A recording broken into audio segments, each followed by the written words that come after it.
Good morning, students. And today's class is underground gasification, merits, applicable conditions, merits and demerits of user gasification.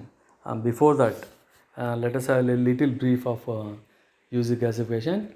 After the conventional mining, after Borden pillar mining and the mission minings, and 40 to 50% coal is left in the UZ, so that cannot be this one, that cannot be removed by those methods. So in that cases, what we do, we convert the coal in this one, we convert the coal into gases, and this is called UZ gasification. So we convert the coal into the CO, carbon dioxide, carbon monoxide, and propane and butane. Different combination of gases are produced by burning up the coal, and the coal is the gas is tapped, and we use the tapped gases for other purposes. So in this way, we convert the coal into the gases. The entire process is called UZ gasification. So for that, we have the applicable conditions, the merits and demerits of the UZ gasification. And first one, let us see the applicable conditions of the underground gasification. And the first one is the coal seam should not have major geological disaster. Suppose if at all one fault is there, the mining is impossible there. If in that conditions, the UZ gasification is possible. If the strata, if the seam is having more faults, more unconformities are there, then that is not suitable for the mining, and that is also not even suitable for the UZ gasification that is there. So more geological disturbances not suitable for this UZ gasification. And second applicable condition is the roof and the floor must have less permeability, and the coal must have more permeability. And the roof and the floor must be having rock structures, and the rock structures, the pores are very much less, and the permeability is very less there. So in that condition, so the UZ gasification is done. And this one, the coal must have more gasification, more permeability. Hence, in that conditions, we use the UZ gasification very much there. So, and this is the preconditions. The roof and floor must have less permeability, whereas the coal is having more pores, and the more permeability is there, and automatically get converted into gas. It is there. And three is automatic. It is there should not be any water, and it should be free from water is there. If at all of water is there, the water quenches out. The water extinguishes the chemical reaction. The extinguishes the burning. Automatically, the reaction doesn't take place. It is there. So it must not have any water there. Water is away from. If at all of water is there, the water has to be drained out. It is the precondition. And the fourth quality is this is suitable for low ranking coal. Sub-bituminous coal and lignite coal is preferable. Suppose all, if put anthracite coal and bituminous coal is there, and there it is having less pores, less permeability is there. So that is not suitable for UZ gasification. Sub-bituminous coal and the lignite coal is having more pores, more permeability is there. So conversion into gas is very simple one, and that takes very finely and very quickly, and we can establish the air linkage when the air permeability is very much more, it is there. And the fifth is the gas has been, whenever the seam thickness must be minimum 6 meters. If it less than 6 meters, other conventional mining methods can be used, and more than 6 meters, the UZ gasification is possible, can be used there. And the reserve must be very high. So using high capital investment, automatically the reserve must be very much more. The reserve should be very high. In that conditions only we have to use this one. And the seventh is the gasification site must be very nearer to consumer. If it is away from this one, if it is more than 16 kilometers away from this one, and they have to lay out the pipelines for transportation, and laying out the pipelines is very costly. So preferring UV gasification somewhat becomes very difficult and costly. So these are the different applicable conditions of the UV gasification. And coming to the merits and the demerits of UV gasification. And the merits, when you compare with the conventional mining, when you compare with the mission mining, automatically we can draw out the merits of the UV gasification.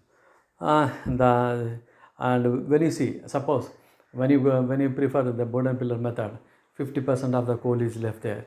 When you prefer mission mining, 30% of coal is left there, cannot be exploited there. But when you use this one, and more than 90%, more than 95% of the coal can be excavated, or sometimes 100% of coal is excavated there. So total coal can be exploited there. And the possibility of recovering when is having high ash content, is having high sulfur content, and this one automatically we can exploit the coal with the UV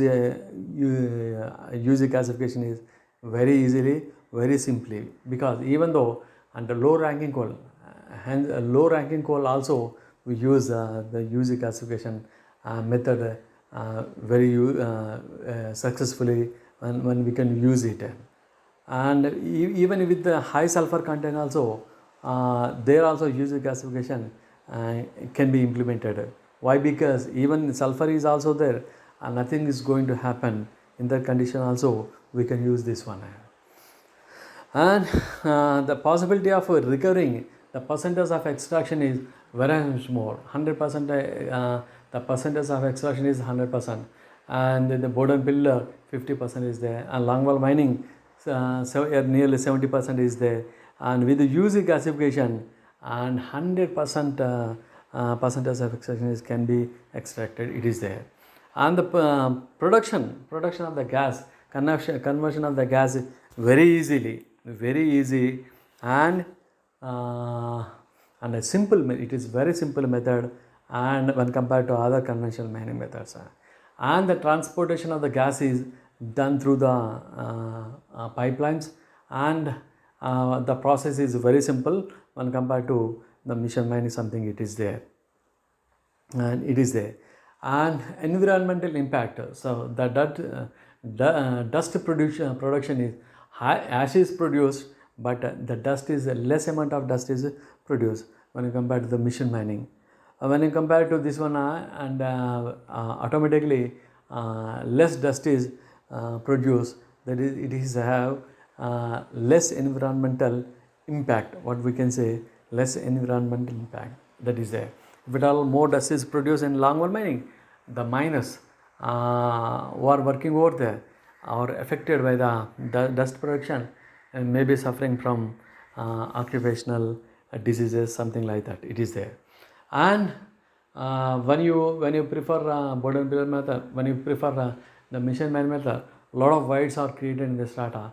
But whereas when you prefer UV, and the voids, not very much voids are created. Why? Because if at all void is created, void is filled up by the ash and forms a potential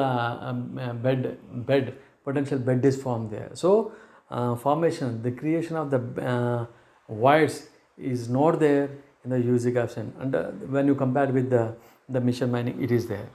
And other benefits also are that capital requirement for the UV gasification is very less when you compare to mission mining, and more optimum capital requirement is there. It is slightly less than the board and pillar mining, and very much less than the longwall mining method. The capital requirement, when you see that in the capital requirement, and cost of the gas produced. When you see the cost of the gas produced is sometimes it is very optimum. It is more than the board and pillar mining and less than the mission mining. But when you see the tonnage of gas produced, the tonnage of coal produced, when you compare the gas produced from the UZ gasification and the coal raised from the other conventional mining methods, and this is somewhat very cheaper. When I say this is very cheaper, it is there, and this is intensity is very much low. Labor intensity is very low. There in the modern Pilamada, high labor had to be employed there, whereas in mission mining, the technical labor, the skilled labor is required there. Here, not technical labor is required, and the labor intensity is also very much low here in this using, and this provides also indigenous technology, and we do not depend any other country's technology. Simply we can produce the gas, we can produce the essential gas. So this is indigenous gas source, and may be used for the cement factories, may use for the steel calfrate, for keeping the furnaces, for maintaining the furnaces at the right temperature. It is there, and this is a very potential method of exploitation. So 100% of the coal reserve can be removed by the using gasification. So these are the different different merits of the gasification. But when you see the demerits of the gasification, some demerits are there. Let us see the demerits of the gasification. The extraction of slightly the cost is slightly more than board and pillar method and less than the mission method. The cost of production of UZ gasification is less than mission mining and more than the board and pillar mining. It is there, and this is somewhat what we can say, the cost is more. And second thing, laying the pipelines for transportation of the coal more than the 60 kilometers is hectic process, and it takes a lot of money. It takes a lot of things, a lot of troubles we have to face, and laying is very much a difficulty is there. So costlier when the distance is more than 16 kilometers is there. The capital input is greater than board and pillar method and less than the mission mining method. It is there. The cost of making SNG, the gas would be higher when compared to board and pillar method and lesser when compared to the mission mining. It is there. And the topsoil could be damaged by the movement of heavy machinery and damaged by the burning up of the coal. What we are doing here, the coal is there and we burn up the coal. The coal is burned down and converted into the gas. It is there. So the topsoil is get burnt, is burned down and may not be useful for the vegetation. The topsoil is very much damaged when you prefer this UZ. Automatically everything, the valuable nutrients will also get burnt out.